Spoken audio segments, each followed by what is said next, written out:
Hello to you. How are you? Today's episode with a loud voice. The reason I named it that is because today we're going to talk about Billy Graham, and he had a very loud voice. He was one of the most influential people of the 20th century, and may end up, that's going to go into the next century too. It's calculated that he preached to about 210 million people in his lifetime. That to me is just unfathomable. I mean, that's just a crazy amount of people. And those people lived in more than 185 countries. So he went not just to the typical places that we go, but all over the world, all sorts of countries, to Asia and Africa and South America and all over the place. Gallup's poll has had him listed 61 times through the years as the most admired man. And that's a record. No one has ever beat that. And so he was very well respected. His goal was to reach as many people as possible with the gospel. And keep in mind the obstacles as far as like sound systems go when he's preaching to 100,000 people at a time. And, they didn't have sound systems like we did. And a lot of times that he spoke, he had no sound system at all, no microphone at all. And, he just had a very, very loud voice. I'm going to give you a little bit of background on him. He was born on a dairy farm in Charlotte, North Carolina. He had two sisters, a brother, and then parents. He loved reading. He loved watching Tarzan movies, the old ones, with Johnny Weissmuller, which I watched also, and everybody did that yell, and he would imitate and be loud, and they think that some of his loudness probably came from watching Tarzan movies. He was converted at a series of revival meetings in 1934. He went to a few different colleges and universities, and then he ended up graduating from Wheaton College. One of the places that he was at was in Florida, and he would go during the week to practice sermons all by himself, like out on this little island, and he would just yell really loud and practicing really loud and clarity and boldness, and he would just practice and rehearse. And it was a lot of training, but he had goals in mind, and that's kind of neat, that he just practiced and practiced. His first evangelistic meeting was in Grand Rapids, Michigan, and it was attended by 6,000 people, his first one. He was 28 years old. 28. I'm trying to think of what I had accomplished by 28. Well, it wasn't a whole lot. But and now I'm 63. I'm thinking, oh, wow. He was 28 years old, what he did, when he started. He'd invite people to come home when he would speak, and they could speak to a counselor. So it wasn't like he was just preaching and then letting people go home. If they had questions, they could get their questions answered by speaking to this person. And they were always given a Gospel of John and a Bible study booklet that they could go through. So it wasn't like they were just preached to and then they left and they were lost on what to do. They had connections. And I think that follow-up is so important. And if you think about the hundreds and thousands of people, he had all these people that worked in the ministry that would help. And it's like so valuable to have a team of people. And he was president of Northwestern Bible College in Minneapolis till 1952. He traveled many years while he was there, also throughout Europe and the U.S., talking for Youth for Christ. In 1949, he spoke at a bunch of evangelistic meetings in L.A., and it was only supposed to be for 3 weeks. It ended up being for 8 weeks. There was just thousands and thousands and thousands of people that came. So they just kept leaving it open. In Durban, South Africa, he spoke to a crowd of 100,000 people. His favorite song was Just As I Am. And just many of these gatherings were just too numerous to count. There's just so many things.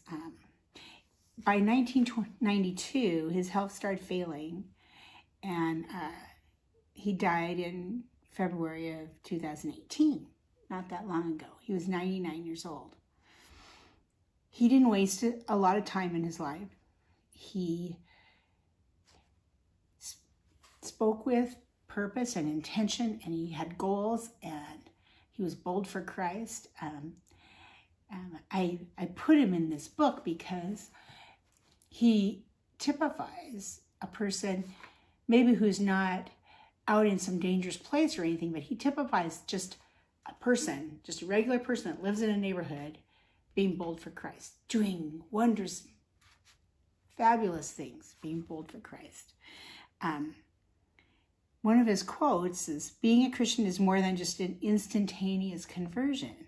It's a daily process whereby we grow to be more and more like Christ."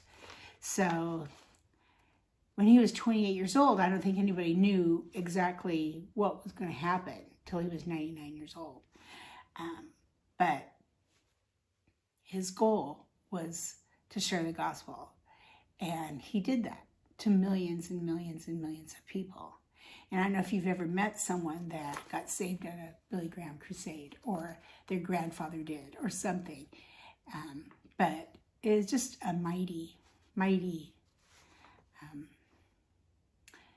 time of listening to someone. I would have loved to have heard him. I wanted to share with you some quotes that I have in this chapter of my book. That there was like so many pages of them, but they're not flowery the way some people's quotes are, but they, just are honest.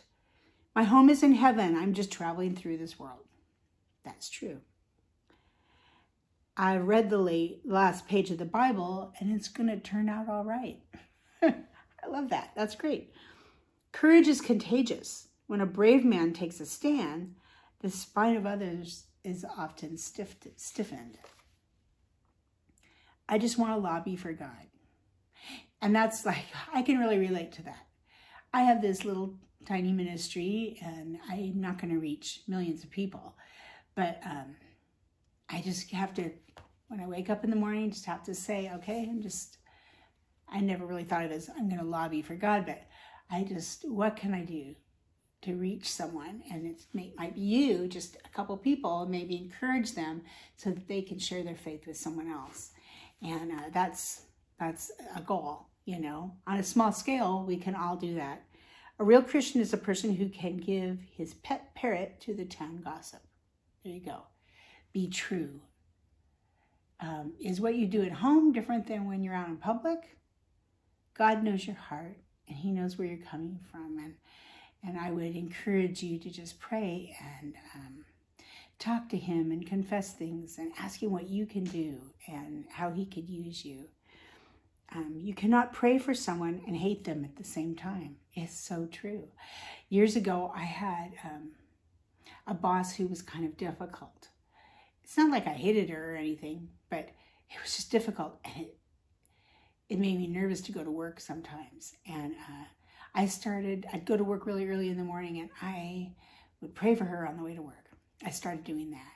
And I started just trying to be kinder to her. And even if she was cranky or whatever, and our relationship totally changed.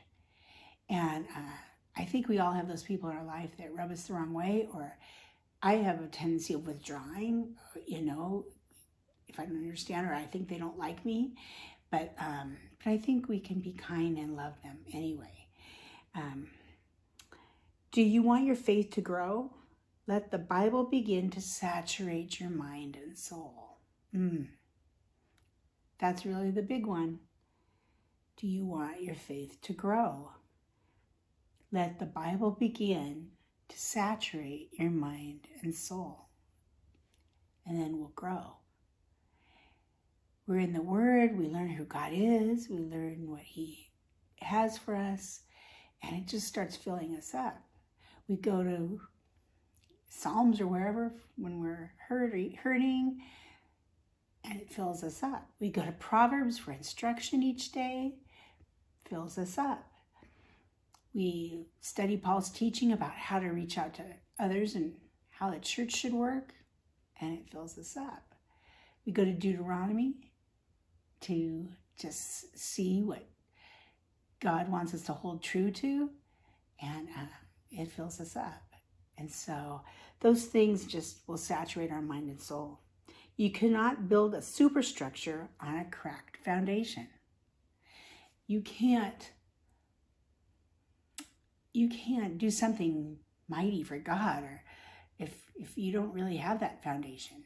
If you're not in the Word, if you're not praying, you can't like just go out and say, I'm going to do this for God if you don't know Him. And I think that's just instructions for all of us, me included, to grow more and more, and then He can use us.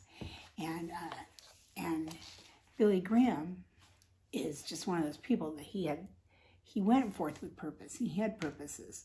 The last couple of weeks, with Corrie ten Boom and Jim Elliott, here they did something dangerous and they did something for God. And then Billy Graham, it was just years and years of sharing the gospel. And next week, we'll do another hero of faith. And I'm not sure which one. I'm thinking it might be, or I might combine Fanny Crosby and Amy Carmichael. That would go a different direction, kind of, not direction.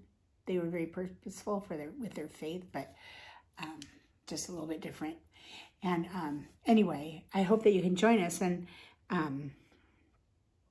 Billy Graham had such a burden for the lost. And I'm hoping that, this could light a fire with you. That's been my goal, since November when we started these videos, is if you don't know Christ, for you to come to Christ. Or if you have someone that doesn't know Christ in your life, for you to be able to share your faith. Or that you just can encourage someone to encourage others. And that they could lead someone to Christ. That it would light a fire under you so you could be more purposeful in the things that you do. And just pray about that. Pray for God to give you direction in that. Do you have opportunities to share your faith? How can you make that happen? I'll pray for you this week. You pray for me. And see you next time. God bless.